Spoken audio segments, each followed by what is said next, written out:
तो चलिए कहानी शुरू करते हैं। दोस्तों, अगर आप मेरे चैनल पर नए हैं तो मेरे चैनल को सब्सक्राइब लाजमी करें, क्योंकि हम 1 के सब्सक्राइब के काफी करीब आ चुकी है। इसलिए आप सभी लोगों से दरख्वास्त है कि आप मेरे चैनल को शेयर एंड सब्सक्राइब लाजमी करें। ये कहानी कुछ ऐसे लोगों की है जिनका विमान अफ्रीका के जंगलों में क्रैश हो जाता है। इस जंगल में मौत चारों तरफ ही मंडरा रही थी, क्योंकि ये जंगल जंगली जानवरों और अफ्रीका के सबसे खतरनाक कबीले बुकों से भरा हुआ था। इस कहानी की शुरुआत एंड्रयू और शॉ से होती है। ये दोनों हस्बैंड वाइफ है और अफ्रीका के एक गाँव में रह रहे थे और वहाँ पर रहने वाले लोगों का इलाज किया करते थे। और शॉ भी इस गाँव में रहने वाले बच्चों को स्कूल पढ़ाया करती थी। लेकिन एक दिन एक आदमी आकर एंड्रयू पे यहाँ से चले जाने के लिए कहता है, क्योंकि ये बुकों का कबीला अपने देश में अब किसी भी गोरे इंसान को नहीं देखना चाहते थे। तभी एंड्रयू शॉ के पास जाता है और उसे पैकिंग करने के लिए कहता है, क्योंकि बुके कबीले के लोग किसी भी समय उन्हें ढूंढते हुए इस गाँव में आ सकते थे। रास्ते में एंड्रयू अपनी वाइफ से कहता है कि एक प्लेन उस जंगल से जाने वाला है जो हमें एयरपोर्ट तक छोड़ देगा, फिर हम वापस अपने देश चले जाएंगे। फिर हम प्लेन के पास एक और अमेरिकन ग्रुप को देखते हैं, जहाँ पर बिल नाम का एक अमीर लड़का बैठा हुआ था, जो अपने फ्रेंड मैक्स और अपनी गर्लफ्रेंड के साथ अफ्रीका घूमने के लिए आया था। मगर यहाँ आने पर ये लोग काफी ज्यादा बीमार होने लग गए थे, इसीलिए उसके फादर ने ये विमान भेजा था। बिल को उसका गाइड टेडो आकर कहता है कि आपका विमान बिल्कुल रेडी है। फिर बिल की मुलाकात विमान के कैप्टन गोरी से होती है, लेकिन बिल को ये बिल्कुल भी भाव नहीं देता है और बिल को 3.25 मिनट में रेडी होने के लिए कहता है, जहाँ पर ये गोरा इस विमान के क्लीननेस के लिए इस छोटे से एयरपोर्ट पर काम करने वाले कर्मचारी को रिश्वत देता है, जिससे ये आदमी बिना प्लेन की जांच के इस फ्लाइट को अप्रूव कर देता है। थोड़ी देर में ये लोग निकलने वाले होते, तभी यहाँ पर एंड्रयू और शो भी पहुंच जाते हुए। मगर ये गोरा एंड्रयू को साथ ले जाने के लिए काफी ज्यादा पैसे मांगता है, क्योंकि ये एक प्राइवेट प्लेन था और यहाँ उसकी ही मर्जी चलने वाली थी। इसलिए एंड्रयू भी उसके ये ऑफर से मान जाता है, क्योंकि वो बुके के लोगों से मरना नहीं चाहता था। अब सभी लोग विमान में बैठने लगते हैं, तभी कैप्टन इन्हें अपनी बैग यहीं छोड़ देने के लिए कहता है, क्योंकि इस विमान में बैग के लिए कोई जगह नहीं बची हुई थी, और कहता है कि मैंने तुम लोगों से सिर्फ सीट देने की बात की थी, इसीलिए इस विमान में कोई भी बैग नहीं ले जा सकता है। लेकिन फिर वह सबके कहने पर उन बैग को अलाउ करता है, जिस बैग को ये लोग अपनी गोद में रख सकते थे। इसके बाद ये फ्लाइट टेक ऑफ कर जाती है। एंड्रयू इस प्लेन की जगह को नोटिस करता है कि इस प्लेन की हालत काफी गंभीर है, क्योंकि यहाँ पर सिर्फ सीट बेल्ट के नाम पर सिर्फ सीट थी। तभी हम वही उनके पीछे पड़े बड़े बड़े वुडन बॉक्सेस को देखते हैं। जल्दी ये लोग काफी ऊंचाई पर पहुंच जाते हैं और ये प्लेन 25 मिनट तक उड़ता रहता है। तभी अचानक इस विमान के अंदर झटके लगने लगते हैं और इंजन से अजीबोगरीब आवाज आना शुरू हो जाती है, जिस तरह गोरे सबको शांत रहने के लिए कहता है और कहता है कि मुझे एक्सपीरियंस काफी ज्यादा है और इस तरीके की दिक्कतें फ्लाइट्स में आती रहती है और मैं इस तरीके की दिक्कतों को आराम से हैंडल कर सकता हूँ। लेकिन वहीं पर टाटो को लगता था कि ये सब कुछ प्लेन के ओवरवेट की वजह से हो रहा है, बट गोरे उसकी बात को डिनाई कर देता है। तभी अचानक झटके बढ़ने लगते हैं। तभी इस विमान का इंजन बंद हो जाता है। फिर विमान सीधा जमीन की तरफ जाने लगता है और देखते ही देखते जमीन पर क्रैश हो जाता है। जैसे ही एंड्रयू को होश आता है तो वो अपनी वाइफ शॉ को ढूंढने लगता है। वहीं हम देखते हैं कि मैक्स की गर्लफ्रेंड इस क्रैश में मर चुकी है, लेकिन बिल और टेटू और गोरे बिल्कुल ठीक थे। तभी एंड्रयू को शो मिल जाती है, जो इस प्लेन के पिछले हिस्से में फंसी हुई थी, जहाँ पर ये टार्ट की मदद से इसे निकालने की कोशिश करता है, लेकिन इनके बाहर खींचने से शो की टांग पूरी कटने लग जाती है। एंड्रयू गोरे से फर्स्ट एड बॉक्स मांगता है, क्योंकि ये एक डॉक्टर था। फिर हम एंड्रयू को शो की टांग पर पट्टी करते हुए देखते हैं। इधर कैप्टन और टेडो का झगड़ा हो जाता है, क्योंकि टेडो समझ चुका था क्योंकि ये क्रैश ओवरलोड की वजह से हुआ था, लेकिन गोरे किसी भी की कोई बात सुनने को तैयार नहीं था। तभी यहाँ पर एंड्रयू आता है। गोरे जिसे देखकर थोड़ा घबरा जाता है। अब ये लोग इस जंगल के बीचों बीच फंस चुके थे, जहाँ पर देखने पर दूर दूर तक कोई भी नजर नहीं आ रहा था। तभी हम शेरों को जून को देखते हैं, जिन्हें हवा के अंदर इंसानों की खून की बू आने लगी थी, क्योंकि शो की टांग से काफी ज्यादा ब्लीडिंग हो चुकी थी, इसीलिए ये स्मेल उन्हें अपनी तरफ आकर्षित कर रही थी। जिसके बाद गोरे सभी लोगों को कहता है कि हमें यहाँ से ईस्ट में चलना होगा, क्योंकि मैंने ऊपर से एक आते हुए गाँव देखा था जो शायद यहाँ से कुछ ही घंटों दूर है, और हमारे पास अभी इतना पानी और इतनी सप्लाई है कि हम लोग वहाँ पर अभी चलकर जा सकते हैं। लेकिन एंड्रयू अपनी वाइफ को छोड़कर कहीं नहीं जाने वाला था,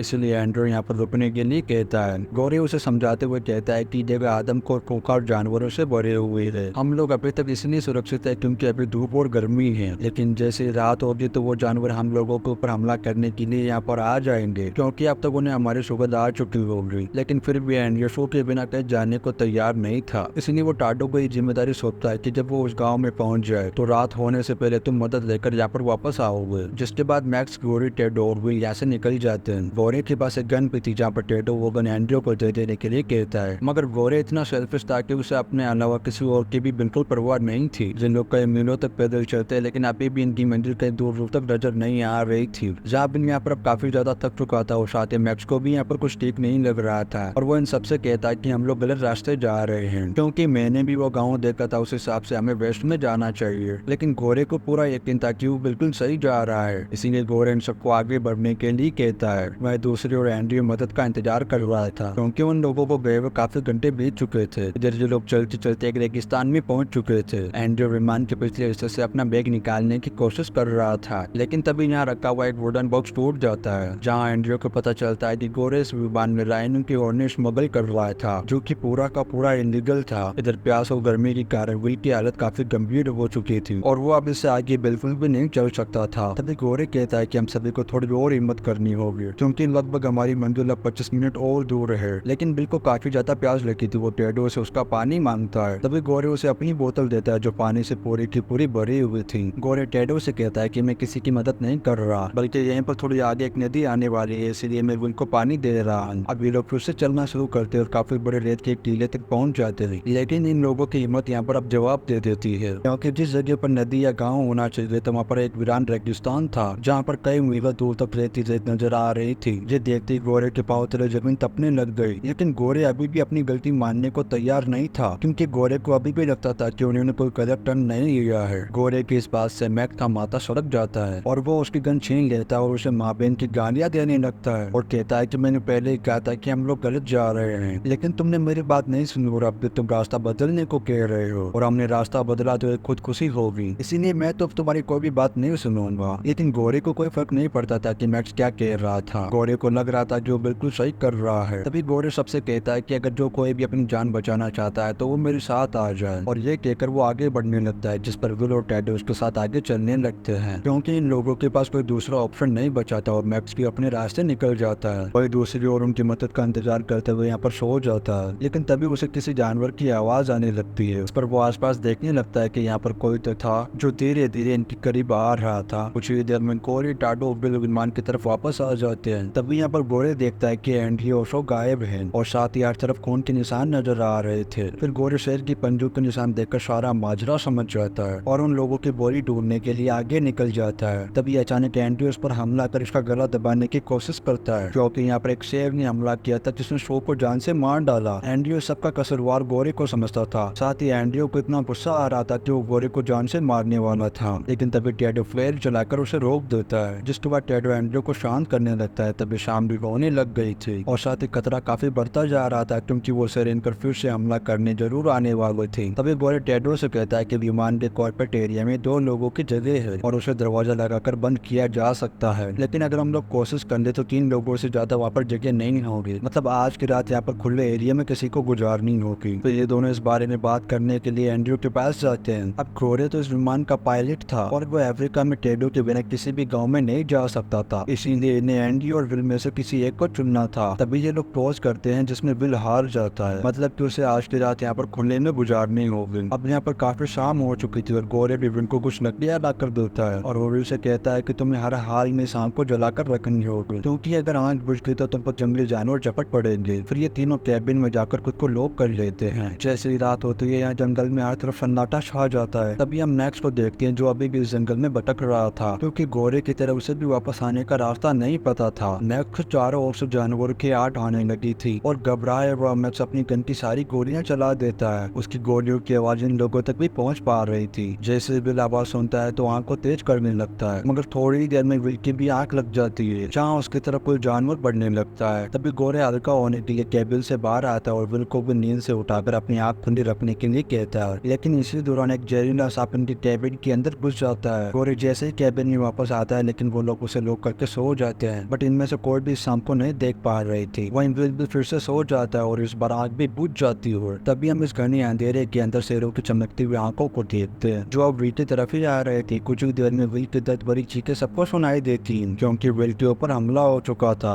एंड्रयू ऐसे ही हाथ पर हाथ धरे बैठना नहीं चाहता था, इसलिए वो बाहर जाने की कोशिश करता है और जैसे ही दरवाजा खोलता है तभी उनके ऊपर भी एक शेर झपट पड़ता है। तभी टेडो और गोरे बड़ी मुश्किल से उस दरवाजे को बंद कर देते हैं। तभी एंड्रयू टेडो की टांग पर उस सांप को देख लेता है, लेकिन अगले ही पल वो सांप उसे काट लेता है। तभी गोरे उस सांप को कुचल डालता है और एंड्रयू वायर की मदद से टेडो की टांग का खून रोककर एक चाकू से उसका जहर बाहर निकालने लगता है। अगली सुबह जब ये लोग कैबिन से बाहर आते तब इन्हें यहाँ इंसान नजर आते हैं। एंड्रयू भी अब काफी ज्यादा टूट जाता है, क्योंकि बारी बारी उसके 3 साथी मारे जा चुके थे, लेकिन गोरे अभी इसी वक्त गाँव की तरफ जाना चाहता था, जहाँ टेडो भी एक लकड़ी के सारे चलने के काबिल हो जाता है। लेकिन एंड्रयू इनके साथ जाने से मना कर देता है क्योंकि अब वो भागना नहीं चाहता था। एंड्रयू ने अपनी बाइक को खो दिया था और अब उसका इस दुनिया में कोई भी नहीं है। इसलिए एंड्रयू कहता है कि अगर मेरी मौत का समय आ चुका है तो मैं शांति से मरना पसंद करूंगा, ना कि भागते हुए। उसके बाद गोरे और टेडो आगे बढ़ने लगते हैं, लेकिन तभी इन्हें अपनी तरफ आती हुई कार दिखाई देती है, जिसे देखकर ये काफी ज्यादा खुश होने लगते हैं क्योंकि कार देखकर इन्हें अपने जीने की उम्मीद लग रही थी। मगर इस कार में कोई रेस्क्यू टीम नहीं बल्कि पोको कबीले के आदमी थे जो इन्हें ही ढूंढ रहे थे। वे आते ही लोगों को मारना शुरू कर देते हैं, जहाँ टेडो इन्हें समझाने की कोशिश करता है कि ये सब लोग बुरे नहीं हैं, बल्कि ये सब लोग हम जैसे लोगों की मदद किया करते हैं। लेकिन वो टेडो को भी गद्दार कहकर मारने लगते हैं, जिसके बाद उनका आदमी गोरे से सवाल करने लगता है। लेकिन इतने में उनकी नजर रायमन होन्स पर जाती है, जिसे देखकर इनके लीडर को गुस्सा आ जाता है और वो एंड्रयू पर भड़क जाता है। बट एंड्रयू एक सब भी नहीं बोलता है क्योंकि उसने अपनी किस्मत गॉड के भरोसे पर छोड़ दी थी। वे गोरे उन्हें बता देता कि मैं इन हॉर्न्स की सप्लाई कर रहा था और ये प्लेन भी मेरा ही और मैं पायलट हूँ। इतना सुनते हुए आदिवासी गोरे को मारने के लिए आगे बढ़ता है, लेकिन टेडो फिर से इन लोगों को समझाने की कोशिश करता है। अभी ये लोग टेडो को यहाँ पर जान से मार डालते हैं। अब इनका लीडर जो सारे हॉर्न्स वापस कबीले के सरदार के पास ले जाने लगता है और दो लोगों को एंड्रयू और गोरे पर नजर रखने के लिए कहता है। उसके जाते ही इनका चेला यहाँ से इन लोगों को भाग जाने के लिए कहता है क्योंकि वो उनका किसी जानवर की तरह शिकार करना चाहता था, लेकिन ये लोग भागने से मना कर देते हैं। फिर यह आदमी उनको सारा दिन घुटनों के बल बिठाकर रखते हैं, जहाँ प्यास लगने के कारण एंड्रयू बेहोश हो जाता है। ये दोनों आदमी भी पेरा देते हुए सो जाते हैं। तभी इसी बीच गोरे इन लोगों के हथियार लेने की कोशिश करता है। तभी उस काली की आंख खुल जाती है और इन दोनों की फिर लड़ाई शुरू हो जाती है। इतने में एंड्रयू को भी होश आ जाता है और वो भी इनमें से एक आदमी को पकड़ लेता है और दोनों बन को पकड़ते हुए अंधाधुंध गोलियां चलाने लगते हैं। लेकिन आखिर में ये दोनों इन दोनों आदिवासियों को जान से मार देते हैं। अब क्योंकि इन्होंने इन आदिवासियों को मारा था, इसलिए उनके लीडर के आने से पहले इन लोगों को यहाँ से भागना होगा। जहाँ पर एंड्रयू को इस बात का पछतावा हो रहा था कि उसने दो आदमियों की जान ले ली, लेकिन गोरे उसे समझाते रहता है कि इसमें तुम्हारी कोई गलती नहीं है, बल्कि ये सब कुछ एक्सीडेंटली हुआ था। जहाँ वो उसे अपने किए पर माफी भी मांगता है, जिसके बाद ये दोनों आगे बढ़ने लगते हैं। लेकिन एंड्रयू की टांग काफी घायल हो रखी थी, इसीलिए वो ठीक से चल नहीं पा रहा था। गोरे भी इसे कंधा देते हुए काफी दूर तक ले आता है, जहाँ एक ऊंची चट्टान आ जाती है। गोरे एंड्रयू से कहता है कि एक आखिरी बार हिम्मत करके इस चट्टान पे चढ़ लो, क्योंकि इसके पीछे ही वो गाँव है जहाँ हमें मदद मिल सकती है। जिसके बाद वो इसे चट्टान पर चढ़ाने की कोशिश करता है, लेकिन तभी एंड्रयू यहाँ से नीचे गिर के बेहोश हो जाता है। गोरे देखता है कि उनका पीछा करते हुए 3 शेर उनकी तरफ आ रहे थे, क्योंकि एंड्रयू की घायल टांग से काफी ज्यादा खून बह रहा था। गोरे अपनी जान की परवाह किए बिना एंड्रयू को वहाँ से ऊपर ले जाता है, जहाँ वो शेर इन्हें देख नहीं पाते। लेकिन तभी एक बिच्छू आ जाता है और उसे दूर करते हुए उनसे एक पत्थर नीचे गिर जाता है, जिसकी आवाज सुनकर वो शेर वापस आने लगते हैं। इस बार गोरे अपने आप को उन शेरों के लिए पेड़ बनाने का फैसला करता है और एंड्रयू को यहाँ से चले जाने के लिए कहता है, जहाँ गोरे चिल्लाते हुए उन शेरों के सामने भागने लगता है। तभी वो शेर उस पर झपट पड़ते हैं। एंड्रयू भी यहाँ से निकलकर वो उस गांव तक पहुंच जाता है, लेकिन तभी इसके सामने 2 हाइनास आ जाते हैं। एंड्रयू को इसे देखकर काफी ज्यादा दुख होता है। वो कोर्ट से सवाल करता है कि क्या मेरी मौत इस तरह लिखी थी कि मैं 2 लकड़ बम्बों से मारा जाऊंगा। वो हाइनास भी इसके पास आते जा रहे थे। इतने में इन दोनों के दरमियान आसमान में बिजली गिर जाती है, जिससे वो हाइनास डर के यहाँ से भाग जाते हैं और फिर बारिश बरसने लगती है। बारिश होने की वजह से एंड्रयू काफी ज्यादा खुश हो जाता है, क्योंकि एंड्रयू ने पिछले 1 दिन से पानी की एक बूंद भी नहीं पी थी और इसे बारिश की वजह से एंड्रयू बेहोश हो जाता है। लेकिन जब एंड्रयू की जब आँख खुलती तो उसकी मदद के लिए यहाँ पर 2 आदमी आ जाते हैं और इसे उठाकर अपने साथ ले जाने लगते हैं। इसी के साथ ये कहानी यहाँ पर खत्म हो जाती है। वीडियो कैसा लगा आप कमेंट करके लाजमी बताएं, और आप चैनल पर नए हैं तो मेरे चैनल को सब्सक्राइब भी लाजमी करें। आप लोग वीडियो को like, comment, share and subscribe लाजमी करें। मिलते हैं नेक्स्ट वीडियो में।